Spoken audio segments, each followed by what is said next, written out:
This is Ed Petke with the Americans in Wartime Experience. Today's date is 30 May 2024. We're in Wyckoff, New Jersey, and I have the pleasure of sitting down and speaking with Mr. Thomas Madigan. Sir, thank you for sitting down and speaking with us today. Thank you. Sir, can you tell me a little bit about yourself, where you grew up, where your background a little bit? Okay, I'm originally from Boston, and I moved down to Wyckoff, New Jersey in 1983. Raised my family. I have 7 children. Raised them all here in Wyckoff, and very active in the community. I'm on the governing body. I served on the high school board in the past. It's very active in our community. Okay. So we're here to talk about the events and where you were and things about September 11th. Do you recall where you were, how you heard about it? I vividly recall it. My son,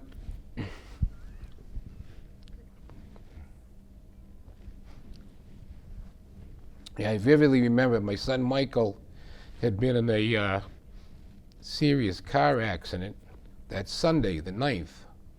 And he was over at St. Joe's Hospital in Paterson, and in the acute care. He broke a lot of bones. So I'd gone to church. I went to 9 o'clock Mass, and as I was pulling into my parking space, I heard on the radio that small plane had just hit one of the World Trade Centers, and it was from one of the reporters who was calling from their apartment, and they heard about it. And then I went to Mass, come out of Mass, and then obviously I found out that both buildings had been hit, that we were under attack. And it wasn't a small plane. No, it wasn't a small plane at all. And then, of course, I watched some of the footage and watched the buildings come down. And Mary and I, my wife Mary and I, went over to St. Joe's to visit my son Michael. And it's high in a hill in Paterson, New Jersey, which is less than 20 miles from where the planes were attacked. So we could see everything from the 4th floor, because that's where the acute intensive care was. So we could see all the smoke, all the smoldering, and all of that. So obviously the first report you heard was, what everybody heard was a plane, but nothing much else.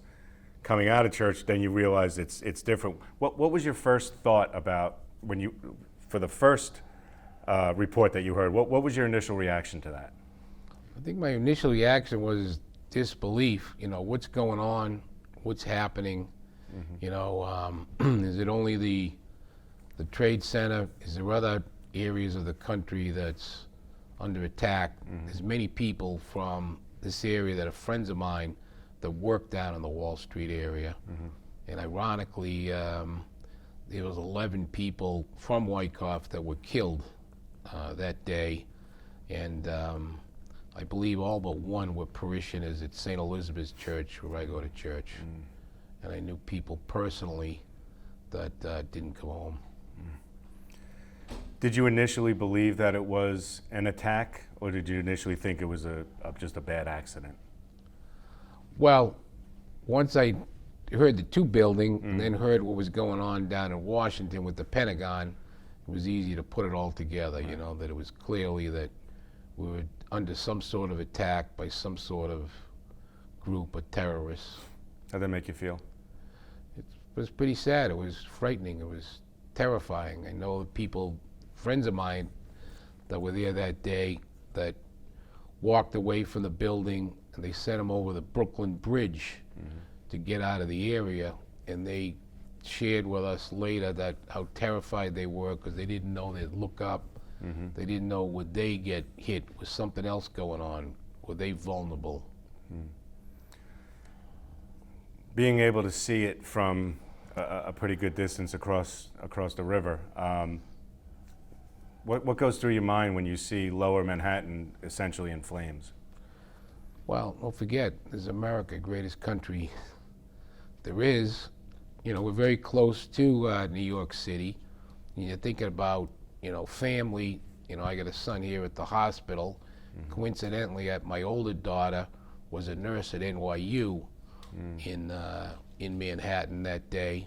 and she'd never worked a day shift before, but that particular day, someone asked her, could she work the day shift?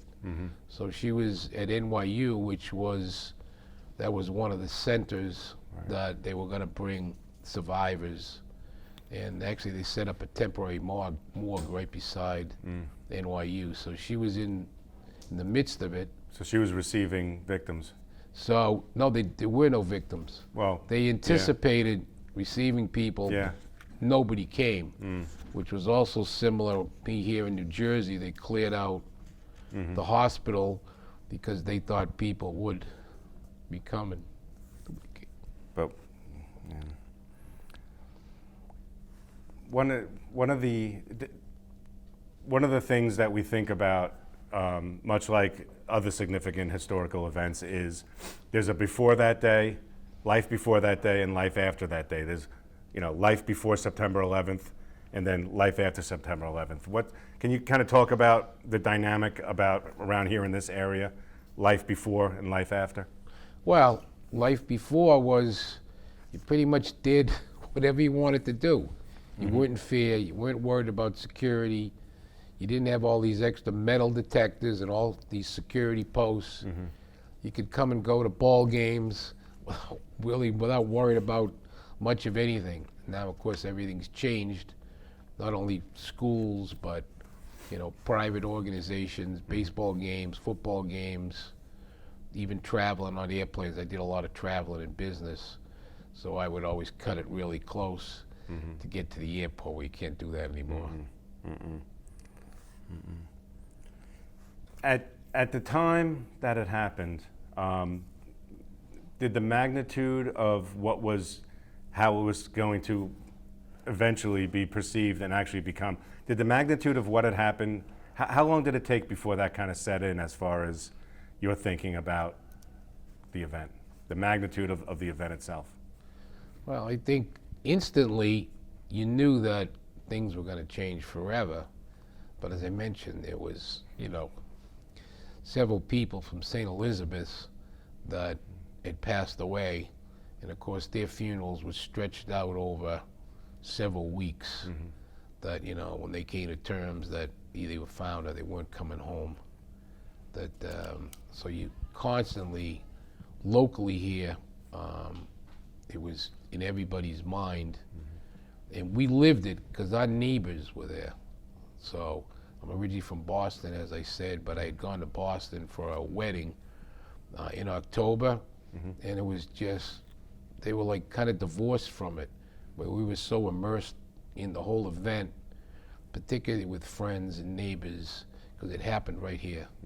Right in your backyard. Did you feel as though, even though it didn't happen in other places, was there still a sense of, did people feel like that they were kind of a part of it, and did they seem sympathetic to it? Yeah, they were very sympathetic. In fact, we gathered here in Wyckoff at the town hall. A couple of days later, we had a candlelight service. We filled the place. Wyckoff's only 17,000 residents. We probably had 4,000 residents at not only the candlelight service, but a prayer service for everybody. So we were very, very involved with the community, friends, relatives that were here that, came home and were impacted by the horror of the event or did not come home. Do you recall any events that the town may have been a part of as far as a relief effort or anything like that towards going into the city? Yeah, I know our volunteer fire department had sent several people in there to help out. We lost one of our beloved firemen here in town who was an New York City firefighter who actually had finished his shift and then went back, never came home, Dana Hannon. And that was a major, major impact for us. In fact, we just had Memorial Day, and every Memorial Day we have a service, fireman's service, and we remember Dana and all our past firefighters that passed away, along with a separate service that we have for all our veterans that served and made the ultimate sacrifice and continue to serve today. So you mentioned you had your son. Was that? Did you have other children at the time? Yeah, so this was my third. Your third. So I have, as I said, 7 children. This is Okay. number 3. He was 19. 19. And he How was, old was your youngest one? Or how old were the young? Did you have ones that were real young at the time? well, my youngest one would have been 10. Okay. So he was 10, and of course he was 3rd grade. Mm-hmm. But I had him the whole gamut from college down to the Okay. 3rd grade, high school. How do you explain, or how do you explain or talk to your kids about something like this? Well, we have great faith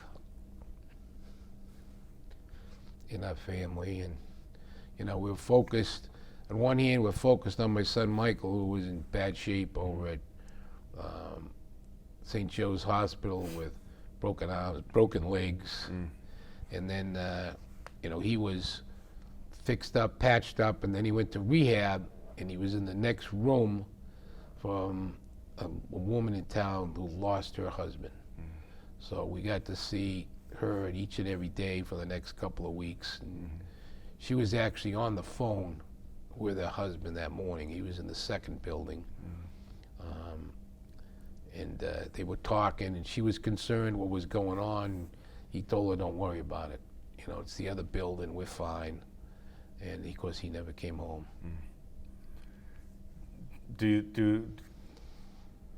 When you do children, questions, they have questions, they want to know what's going on. How do you, what do you say to a young child who says, what happened and why did this happen? I don't know, it was kind of tough. We talked to them individually as a family member, because they were also frightened. What's going on? I don't think they fully understood the magnitude of, the terrorist acts throughout the world. We got to be careful for them. But they're the ones that's living it now, that everything they do, everything that they have to encounter, security, and, we got to be vigilant. The new normal, as it would be. Normal, unfortunately.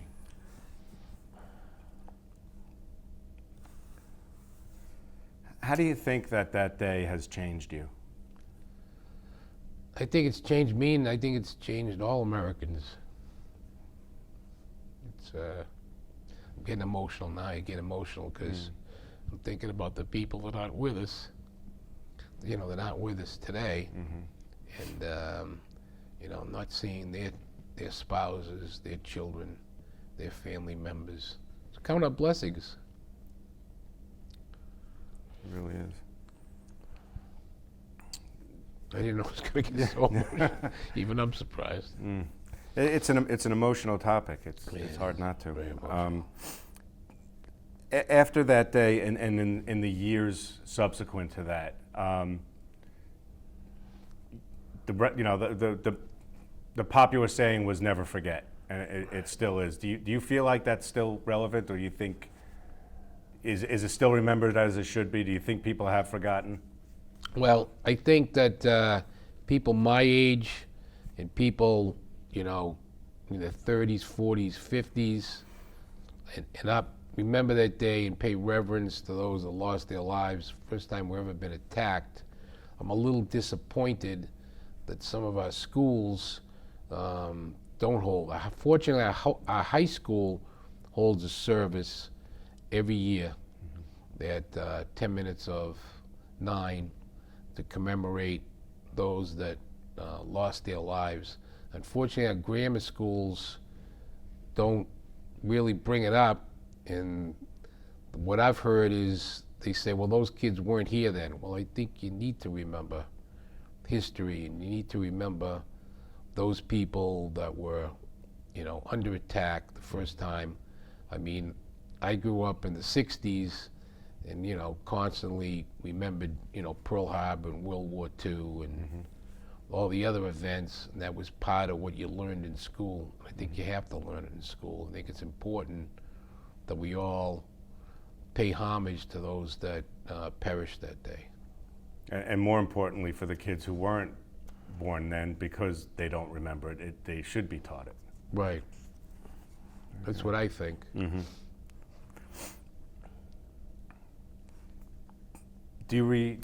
Have you been to the memorial in Manhattan?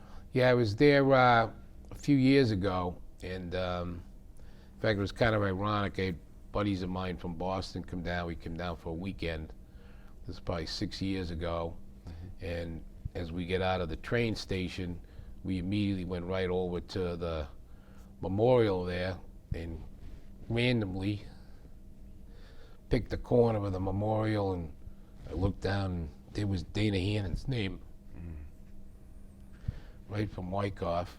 And then we went through the museum, which was it was chilling. As you go through there, I don't want to ruin it, but it was well done. A lot of chaos within there. They made you feel that it was a very moving, upsetting, conserving. We kind of felt what it must have been like that day in the chaos of Manhattan. You know, do I go left? Do I go right? Where do I go? What's the way out, so to speak? Is your impression of the memorial, did they get it right? Do you think they did a good job? I think they did a good job as far as conveying the horror of the day and the challenges of the day, and commemorating those first responders that did so much. You know, we even had a lot of people from here that would constantly go down there, help out with the Red Cross, with, you know, they said our volunteer firefighters, our ambulance corps members did a lot of volunteering down there. And it was something that nobody will ever forget. You mentioned that there were parishioners that didn't make it that day. How do you keep the spirit of that day or the memory of that day alive to this day? Well, I go to church every year on September 11th. We were fortunate at St. Elizabeth's because we had so many people pass away. We have a beautiful memorial with a piece of the steel from the World Trade Center that we commemorate all those people that lost their lives. We have a beautiful memorial here in town over at Community Park that we just refurbished 3 years ago for the 20th anniversary, that pays beautiful tribute to all the people from Wyckoff, for all to see. And what's nice about it is it's in our community park setting, which is primarily for younger kids to play ball. So they have the opportunity to see something as we pay tribute to those people that lost their lives here in Wyckoff.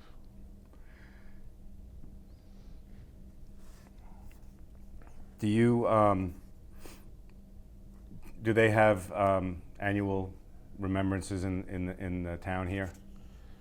Do we have annual remembrance? Well, we do, you know, note it. And, you know, we had a special one for that, but we do note every year. And of course at church we note it every year as well. Right. Okay. You mentioned that you're also a part of local government, Right. as it were. Right. Does the local government do enough to keep that spirit alive and to do things to remember? Well, we like to post it. We remember, we'll never forget, on, you know, not only our email blasts, but also on our Facebook pages, and pay tribute to those that passed. Mentioned the volunteer firefighter, who was also a regular firefighter that we have a special service that's put together at our firehouse to not only remember him, but remember all 11 that passed away here in Wyckoff. What's nice about it is that at the end of the service, we all hold hands.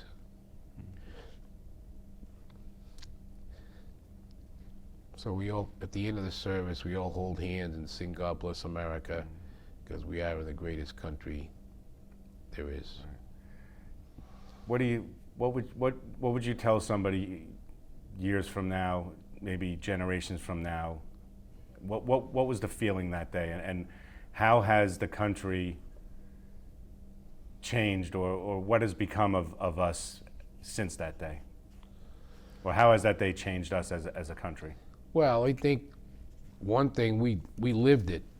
Okay, so not only as Americans across all 50 states did we live it, but I said in particular the proximity to New York City, our residents and our neighbors that perished that day has even more significance the closer you were to it. We just have to remember that we have to keep our guard up. We have to keep our country strong. We have to do everything that we can to keep America safe. It's disappointing that we have open borders. We don't know who's coming over the border.